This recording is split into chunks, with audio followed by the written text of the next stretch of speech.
Hello students, welcome back to my channel. आज का हमारा टॉपिक है रेस्पिरेशन। रेस्पिरेशन क्या होता है? जब हम यूजुअली क्वेश्चन पूछते हैं क्लास में बच्चों से कि रेस्पिरेशन क्या होता है, तो आंसर इज सांस लेना। कोई बोलता है ब्रीदिंग, कोई बोलता है एक्सचेंज ऑफ गैसेस, बट ये रेस्पिरेशन नहीं है। Respiration is break down of food for the formation और प्रोडक्शन ऑफ एनर्जी। जो ब्रीदिंग बोलते हैं, मैं नहीं बोल रही कि ब्रीदिंग और respiration is two far apart things. नहीं, breathing is a part of respiration. Breathing जरूरी है, गैसेस का एक्सचेंज, ऑक्सीजन का intake is important for respiration, but the process by which energy is produced from the food that is known as respiration. अब जैसा मैंने बोला कि oxygen का एक्सचेंज जरूरी है, उसी के बेसिस पर रेस्पिरेशन जो है दो तरह का होता है, एरोबिक और एनारोबिक। एरोबिक रेस्पिरेशन क्या है? When breakdown of food takes place in presence of oxygen. जब ऑक्सीजन प्रेजेंट होगी और फूड का ब्रेकडाउन होगा, उसको हम बोलेंगे एरोबिक रेस्पिरेशन। और एनारोबिक में क्या होगा? ऑक्सीजन जो है वो प्रेजेंट नहीं होगी। So when breakdown of food takes place in absence of oxygen. जो स्टूडेंट यहाँ पर एक कॉमन मिस्टेक करते हैं, बिकॉज ये यूजुअली बहुत फ्रीक्वेंटली पूछने वाला क्वेश्चन है एग्जाम में कि differentiate between aerobic and anaerobic respiration. तो बच्चे क्या करते हैं, लिख देते हैं which takes place in presence of oxygen is aerobic, which takes place in absence of oxygen is anaerobic, but ये 100% correct answer नहीं है। So what you have to mention is when respiration takes place in presence of oxygen or when breakdown of food takes place in presence of oxygen, that is known as aerobic respiration. Similarly, when breakdown of food takes place in absence of oxygen, that is known as anaerobic respiration. Now we'll discuss this process in detail. क्या होता है, हम जब खाना खाते हैं तो हम एक बैलेंस्ड मील खाते हैं या हम एक वैरायटी ऑफ न्यूट्रिएंट्स खाते हैं। उसमें कार्बोहाइड्रेट्स भी होंगे, उसमें प्रोटीन्स भी होंगे, उसमें फैट्स भी होंगे, वेजिटेबल्स भी होंगी, जिससे हमें माइक्रो न्यूट्रिएंट्स मिलते हैं। न्यूट्रिएंट्स पे एक वीडियो मैंने ऑलरेडी पब्लिश कर दिया है, उसका लिंक मैं डिस्क्रिप्शन बॉक्स में डाल दूंगी, प्लीज़ रेफर दैट। तो क्या होगा, हम सब कुछ खाते हैं, but the most preferable source of energy for human beings or for organism is glucose. क्यों? Because उससे जो एनर्जी मिलती है वो मैक्सिमम मिलती है और बहुत इजीली वो ब्रेक होकर हमें एनर्जी प्रोवाइड कर देता है। इसीलिए अगर कोई पर्सन बीमार है या if not someone is not feeling well या कोई काफ़ी टाइम से खाना नहीं खा रहा है और डॉक्टर्स उसको ड्रिप देते हैं, तो वो ड्रिप ग्लूकोज की होती है, ना कि प्रोटीन की। Because glucose is what, it is the simplest form of carbohydrate. ऐसा नहीं है हम खाने में ग्लूकोज खाते रहते हैं, हम कार्बोहाइड्रेट खाते हैं। राइस खाएंगे, उससे हमें स्टार्च मिलेगा, हम व्हीट खाएंगे, चपाती खाएंगे, तो अलग अलग फॉर्म में हम कार्बोहाइड्रेट खाते हैं, बट वो ब्रेक डाउन होकर उनका सिंपलेस्ट फॉर्म बन जाती है ग्लूकोज। न्यूट्रिशन का वीडियो भी मैंने पोस्ट कर दिया है, उसका लिंक भी मैं डिस्क्रिप्शन बॉक्स में डाल दूंगी, तो आप देख सकते हैं कि कैसे कार्बोहाइड्रेट से ग्लूकोज बनता है। सो ग्लूकोज क्या है? एक 6 कार्बन मॉलिक्यूल है, C6H12O6 हम ग्लूकोज को बोलते हैं। ये हम काफ़ी टाइम से पढ़ते हुए आ रहे हैं। अब ग्लूकोज से क्या होता है, जो इनिशियल स्टेप है वो ब्रेक होता है और एक पायरुवेट बनाता है। पायरुवेट को पायरुविक एसिड भी बोलते हैं, तो प्लीज़ यहाँ पर कंफ्यूज मत होना। ग्लूकोज जो एक 6 कार्बन मॉलिक्यूल है, ब्रेक होकर एक 3 कार्बन मॉलिक्यूल बनाता है। इसलिए 3 कार्बन के 2 मॉलिक्यूल बनेंगे, क्योंकि 6 कार्बन का एक मॉलिक्यूल था, तो यहाँ पर सॉरी 2 पायरुवेट या पायरुविक एसिड बनेंगे और उसके साथ कुछ एनर्जी भी बनेगी। एक सिंपल सा कॉन्सेप्ट समझना बच्चों कि ये एक 6 कार्बन मॉलिक्यूल है, ठीक है, 1 2 3 4 5 6। कोई भी 6 कार्बन का मॉलिक्यूल जब होगा तो उसके बीच में बॉन्ड्स होंगे, जिसकी हेल्प से कार्बन एक दूसरे से अटैच होंगे। अब जब ये ब्रेक होगा, 3 कार्बन इधर हो गए, 3 इधर हो गए, तो ये जो एक बॉन्ड था ना सेंटर का, वो ब्रेक होगा। उस बॉन्ड के ब्रेक होने की वजह से कुछ एनर्जी रिलीज होगी। वो एनर्जी क्या है? वो एनर्जी है ये, ठीक है। तो जब भी कोई बॉन्ड ब्रेक होता है, एनर्जी रिलीज होती है। जब भी कोई बॉन्ड फॉर्म होता है, एनर्जी उसमें यूटिलाइज होती है, ठीक है। अब क्या हुआ, यहाँ पे एक एनर्जी, यहाँ पे कुछ एनर्जी बन गई। ये प्रोसेस जो है साइटोप्लाज्म में होता है, and this is a common process between both aerobic and anaerobic respiration. कोई भी ऑर्गेनिज्म हो, चाहे उसमें एरोबिक रेस्पिरेशन हो चाहे एनारोबिक हो, वो भी हम पढ़ेंगे कि क्या डिफरेंस है। लेकिन कोई भी हो, ये जो फर्स्ट स्टेप है कि फॉर्मेशन ऑफ पायरुवेट या पायरुविक एसिड, ये होगा ही होगा। This is very very crucial. ठीक है, नाउ अब पायरुवेट का क्या होगा? It depends on organism, it depends on condition.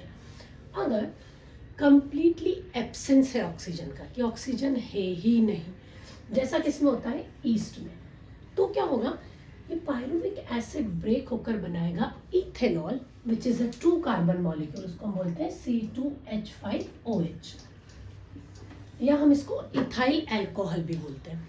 ठीक है, तो ये एक 2 कार्बन मॉलिक्यूल बनाएगा, उसके साथ जो दूसरा एक कार्बन जो रिलीज हुआ वो बनाएगा कार्बन डाइऑक्साइड और एनर्जी रिलीज होगी। ठीक है, तो ये जो 2 कार्बन मॉलिक्यूल, अब अगेन क्या हो गया, अब ये 3 कार्बन मॉलिक्यूल था, ये अलग अलग होगा, फिर से ये ब्रेक होगा, तो एक बॉन्ड ब्रेक होगा, उस बॉन्ड से कुछ तो एनर्जी निकलेगी, तो वो एनर्जी को हमने यहाँ पे लिख दिया है। एक और चीज जो आपको याद रखनी है, जब भी हम यूज कर रहे हैं word energy, it means we are talking about ATP, which is adenosine triphosphate, जिसको हम एनर्जी करेंसी बोलते हैं। ठीक है, नाउ जब ये एनर्जी बनेगी, ये इथेनॉल जो होगा उसके साथ क्या बन रही है, कार्बन डाइऑक्साइड। हमें पता है कार्बन डाइऑक्साइड क्या है, एक गैस है, गैस को हम स्टोर नहीं कर सकते, तो जब भी कार्बन डाइऑक्साइड बनती है ना, उस चीज में बबल्स आने लगते हैं। तो जो ईस्ट में जो रेस्पिरेशन होता है ना, उसका एक और नेम है, उसको हम बोलते हैं फर्मेंटेशन। इसको हम रेगुलर हमारी डे टू डे लाइफ में भी यूज करते हैं। फॉर एग्जाम्पल, मुझे एक डो बनाना है, मुझे एक डोनट बनाना है। ठीक है, तो डोनट बनाने के लिए मुझे क्या चाहिए, मैदा चाहिए। बट अगर मैं सिंपल मैदा को अगर डो कर दूँ, नीड कर दूंगी, उसका आटा अलग बना लूंगी, एक डो बना लूंगी, तो क्या होगा, वो तो बहुत हार्ड बनेगा। So what we want is doughnut should be puffy, doughnut should be soft. तो सॉफ्टनेस के लिए हम क्या करते हैं, उसमें डालते हैं ईस्ट। अब ईस्ट को ऐसा नहीं है कि मैंने मैदा में डाल दिया ड्राई ईस्ट को, नहीं, ड्राई ईस्ट मार्केट में मिलता है, उसको हम पहले शुगर सॉल्यूशन लेते हैं, उसमें हम ईस्ट को डालते हैं, will keep it for some time, जिससे क्या होता है, ईस्ट उसमें क्या करने लगता है, फर्मेंटेशन। मतलब शुगर डाली हमने, उसमें एक तरह का कार्बोहाइड्रेट था, वो उसको यूटिलाइज करके ईस्ट ने क्या बनाया, इथेनॉल प्लस कार्बन डाइऑक्साइड। जैसे ही कार्बन डाइऑक्साइड बनेगी, वो कैसा हो जाएगा, उस शुगर सोल्यूशन वाला जो सिरप था वो फ्रॉदी हो जाएगा, उसमें झाग आ जाएंगे। ठीक है, उसको जब हमने इस डो में डाला, तो वो इस डो में नाउ दे स्टार्ट प्रोसेसिंग। इसकी वजह से क्या होगा, जो डो है वो राइज हो जाएगा, वो पोरस हो जाएगा, सॉफ्ट बन जाएगा। ठीक है, तो ये क्या होता है, फर्मेंटेशन। ये ह्यूमन बींग्स में नहीं होता है, because we can not survive in absence of oxygen. ध्यान देना, यहाँ पे हमने लिखा है एब्सेंस, यहाँ पे मैंने लिखा है लैक, दोनों में डिफरेंस है। क्या डिफरेंस है, अभी मैं और वापस से अच्छे से समझाऊंगी। तो एब्सेंस ऑफ ऑक्सीजन कहाँ होता है, ईस्ट में। This is an anaerobic respiration. Next is human beings में, स्पेशली हमारी मसल सेल्स में क्या होता है, जब हम एक्सरसाइज कर रहे हैं या अगर हम बहुत फास्ट रनिंग कर रहे हैं, तो हम थोड़ी देर बाद वी स्टार्टेड पेंटिंग, हाफने लगते हैं। क्यों, क्योंकि हमारी बॉडी को ज़्यादा एनर्जी चाहिए, हमने बहुत सारी एनर्जी बर्न कर दी, अब हमें बहुत ज़्यादा एनर्जी चाहिए। लेकिन जितनी हमें एनर्जी चाहिए उतनी हम ऑक्सीजन इनहेल नहीं कर पा रहे हैं, तो हमारी बॉडी उतनी क्विकली एनर्जी नहीं बना पा रही है, बिकॉज हमारी बॉडी उस चीज़ से यूज टू नहीं है ना। अगर हम वो डेली करेंगे तो we will be fine, but हमने फर्स्ट डे किया, सेकेंड डे किया, तो हम कुछ नया कर रहे हैं, तो हमारी बॉडी उससे यूज टू नहीं है। तो क्या होगा, अब हम भाग रहे हैं, एनर्जी तो चाहिए, हमारी बॉडी के पास एक मैकेनिज्म है।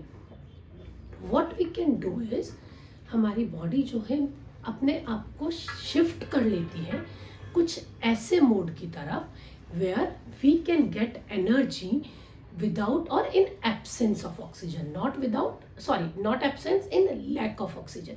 ध्यान देना, मैंने अभी भी बोला था एब्सेंस और लैक में डिफरेंस है। लैक मतलब ऑक्सीजन की कमी है, ऑक्सीजन है हमारी मसल्स में पर कम है। तो क्या होगा, उस टाइम पे हमारी बॉडी क्या करेगी, या मसल सेल्स में क्या होगा, क्योंकि जब भी हम रनिंग कर रहे हैं, एक्सरसाइज कर रहे हैं ना, तो स्ट्रेन ओनली हमारी मसल्स पे आ रहा है। तो हमारी मसल्स में क्या होगा, वो एक एनारोबिक मोड ऑफ रेस्पिरेशन पे स्विच हो जाएंगी। तो पायरुवेट से क्या बन जाएगा, लैक्टिक एसिड।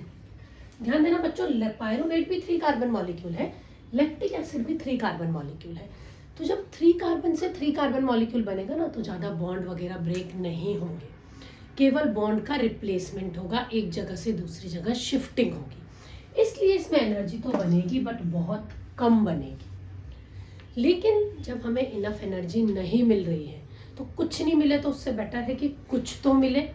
तो इसलिए हमारी बॉडी फॉर टाइम बीइंग इस एनएरोबिक मोड पर शिफ्ट हो जाती है। अभी जो लैक्टिक एसिड बना, ये क्या होता है, हमारी मसल्स में एक्यूमुलेट हो जाता है, जिसकी वजह से हमें एक्सरसाइज करने के बाद, रनिंग करने के बाद क्रैम्प्स फील होते हैं। सो क्यों होते हैं वो क्रैम्प, एक क्वेश्चन भी पूछते हैं, क्रैम्प्स क्यों होते हैं? Due to accumulation of lactic acid. ठीक है, धीरे धीरे क्या होता है, ये लैक्टिक एसिड बॉडी में डिसोल्यूट हो जाता है, तो ये बॉडी में नहीं रहता है। So after few days we feel that कि अब क्रैम्प्स नहीं है, और वो जो पेन है वो कम हो जाता है या खत्म हो जाता है।